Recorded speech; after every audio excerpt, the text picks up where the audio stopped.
Happy Friday morning, everybody. Welcome to the July 24th edition of Garage Devotionals. The second in our two-part series of God's Waiting Room. Yesterday, I had the opportunity to tell you guys about how we got to Oxford. Today, we're going to look at Job chapter 42, verses 1 through 5, 1 through 6.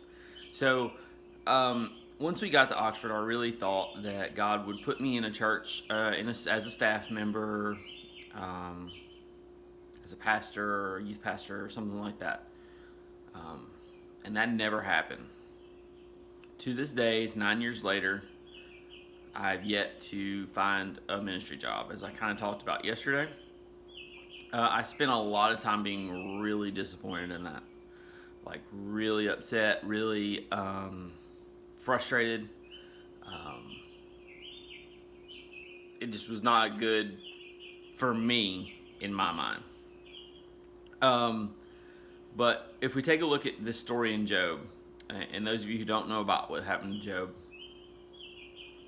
Job was a man, and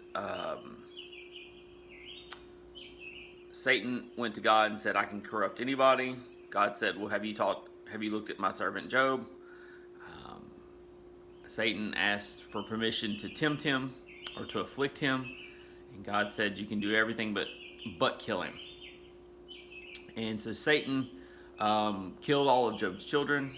Satan afflicted Job with boils all over his body, disease, all this kind of stuff, and Job was not in a good place, clearly. And then he had his buddies come and start talking to him and try to give him answers. And even at one point, his wife says, "Why don't you just curse God and die?" And this is kind of towards the end of the book of Job. Verse 42 is actually, I believe, the last chapter. It is.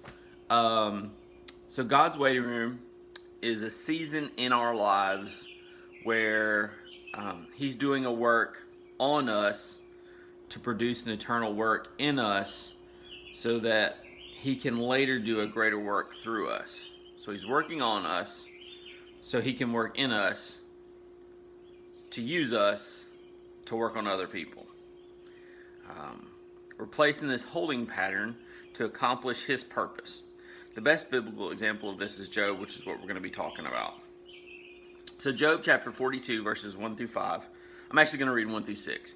But it says, "Then Job answered the Lord and said, I know that you can do all things, and that no purpose of yours can be thwarted. Who is this that hides counsel without knowledge? Therefore I have uttered what I did not understand, things too wonderful for me, which I did not know. Hear and I speak. I will question you, and you will make it known to me. I had heard of you by hearing of the ear, but now my eyes see you. Therefore I despise myself and repent in dust and ashes." So after a time of Job dealing with his buddies and his wife, God actually shows up and has a conversation with Job.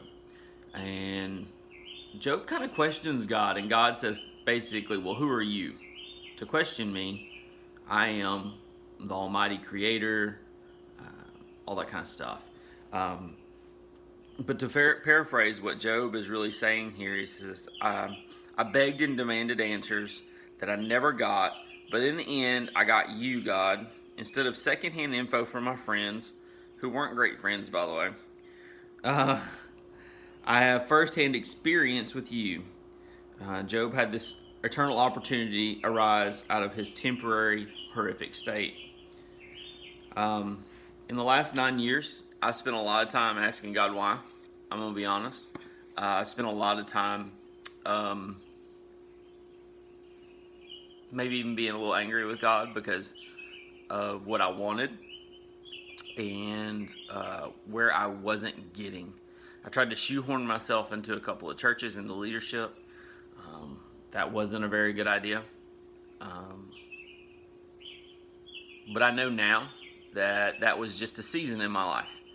And instead of questioning God, I probably should look at myself and realize that maybe I wasn't being so obedient. maybe I wasn't being as available to God as what I thought I was. My prayer has always been, God, I'll do whatever you ask me to. Right? I'll do whatever you want. And the reality is, I'll do whatever you want as long as I want it to. And that's not okay. I've always wanted to be on staff, paid pastor, all that kind of stuff.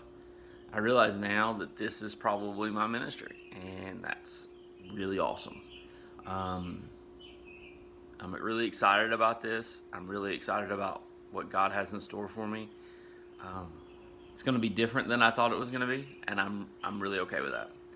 And a friend of mine, former coworker, asked me this week, "How's life going?" And I said, I really don't have anything to complain about. Nothing of real like substance.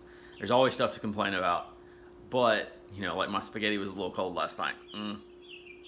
But nothing in real substance. Now that doesn't mean that tomorrow the bottom falls out of my life and it's a disaster. But the reality is, that's okay, because I have that relationship with Christ. I have that ability to turn to the Creator and say, why God? But also, all right, God, what are we going to do? What are we going to do to get out of this? How are you going to do a work in me so that I can then in turn do a work in other people for you?